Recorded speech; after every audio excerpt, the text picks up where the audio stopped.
That was a kangaroo. They're stupid and they're dangerous, and I got lucky. What the hell am I doing out here when I could be at home where there are 100% fewer kangaroos? Poor Skippy.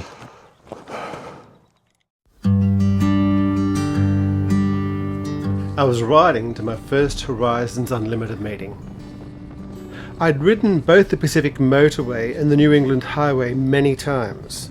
This time I was riding a road I'd never been on, Fossica's Way, north of Tamworth. 379 kilometres of small towns and big scenery and varying road conditions. I was planning to spend the night in Bingara and then continue to the meeting in Queensland. I'm riding to a place I've never been on a road I didn't know existed 3 days ago, to meet people I've never met. A lot of unknowns there, and I could have just spent the time in my comfortable home with my gorgeous wife and 2 annoying cats.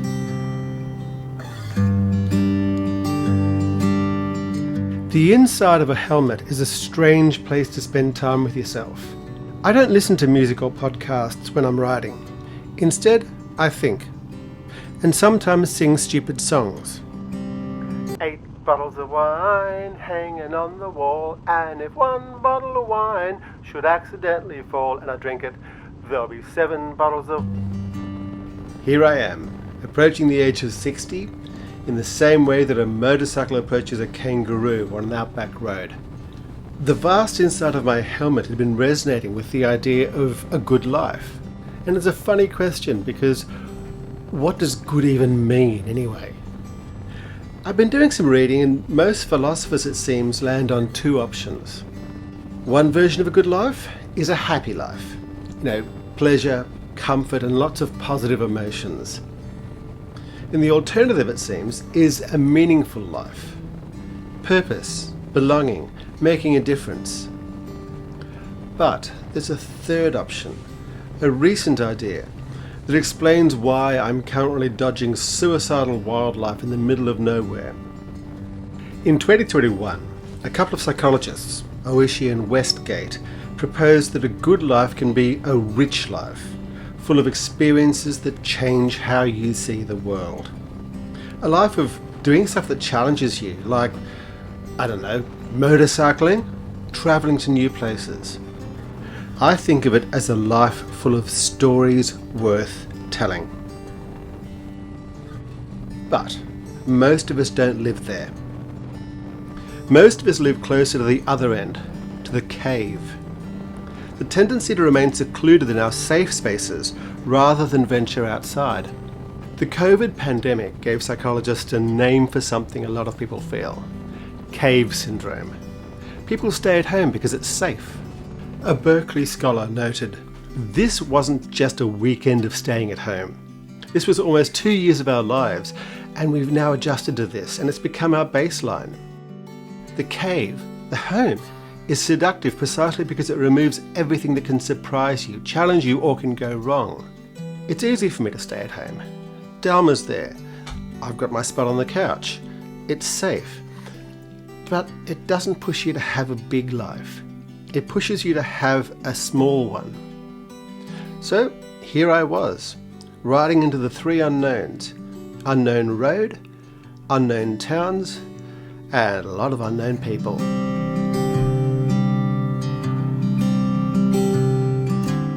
I arrived at Bingara as the sun was low in the sky. I found a motel and went out to get a meal and a couple of beers. Bingara is a quiet town on the edge of the desert. I was the only person in the pub apart from the barman, who had strong opinions about riding and the inherent superiority of every motorcycle manufactured by Harley-Davidson. The next day I headed off early. The gate at the meetup opened at 1 p.m. and I didn't know how many were coming or whether it would be crowded. It was cool in that early morning outback kind of cool. One thing that was kind of on my mind were outback animals. You got to be careful out there, particularly of pigs, kangaroos and wombats. All are particularly solid animals and the kinds of things you don't really want to hit on 2 wheels.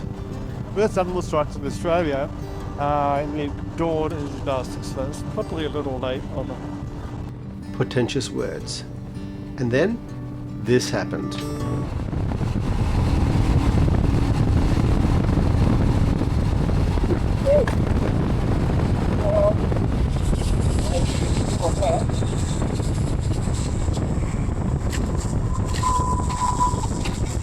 That's my first ever animal strike.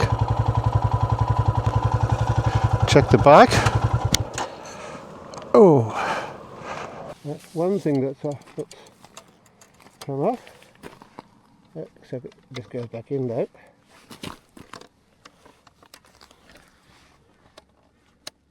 Fuck. Let's go back and double check. I don't think it's there, but it can't be very healthy.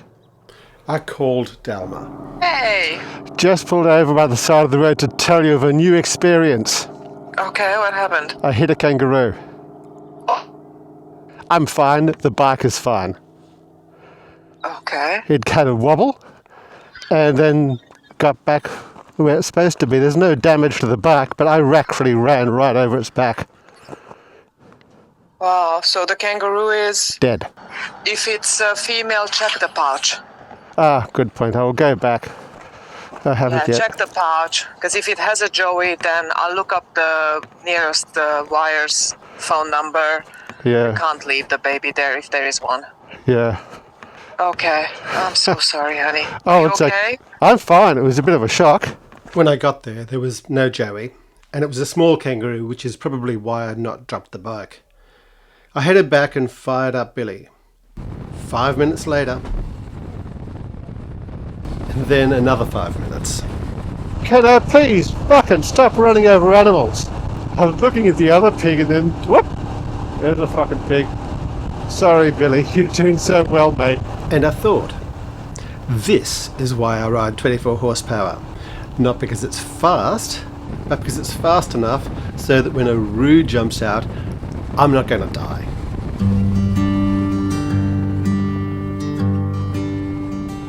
So, does the good life account for suicidal kangaroos? Short answer, yep, but not just the roos. The pigs, the barman with Harley opinions, the gravel road you weren't sure about. After the pig, I pulled over again, not because anything was wrong, just because I needed a minute. I stood on the edge of Fossica's Way in the middle of nowhere, and I laughed. Not a happy laugh, just a what the fuck just happened laugh. So, a kangaroo, and then another kangaroo, and then a pig, all in the space of what, 10 minutes? And that's when I realised a big life, full of stories worth telling, doesn't feel like richness when it's happening. It feels like swearing, like your heart in your throat, like checking your bike for damage and saying poor Skippy to a dead kangaroo. But later, like 5 minutes later or an hour later, a day later, you realise that something has shifted. Before this trip, hitting a kangaroo filled me with dread. And now I had. Skippy may have died, but it also taught me something. I can handle it. Before this trip, I'd never run over a pig, alive or dead. And now I have. And I'd kind of prefer not to do it again, but I also like knowing that I can. That's the trade. The cave gives you safety, but the road gives you evidence. Evidence that you're tougher than you thought. Evidence that the bike works. Evidence that the world is weirder and wilder and more alive than your living room. And so I rode on. The gate opened at 1 p.m. and I arrived at 3. I didn't know if I'd be early or late or right on time. I didn't know if anyone would talk to me. But after a roo, a second roo, and a pig, a bunch of strangers at a campsite suddenly didn't seem so scary. I don't know much about bikes, but that looks pretty flashy. Okay. Apparently just there's a dude. If you can't ride the gravel roads, you can't get in here apparently. I got in.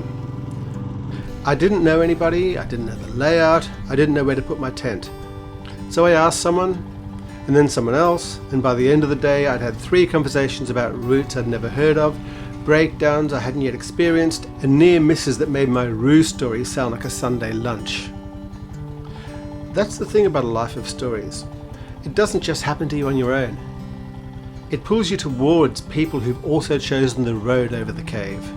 And that night, I listened to people talking around a fire. Not about work, not about politics, about roads, about animals, about border crossings and riding long distances for no reason other than it's there. And I thought, this is it. So here's what I think a good motorcycle life is. It's not about the horsepower, it's not about the destination, it's not even really about the bike. It's about choosing the road that might have the roo on it, choosing the town you've never heard of, choosing the conversation with a stranger who rides a Harley and thinks you're an idiot, and then coming home and telling the cats about it. They don't care, obviously. They're cats. But I care. The cave is always there. The question is whether you go.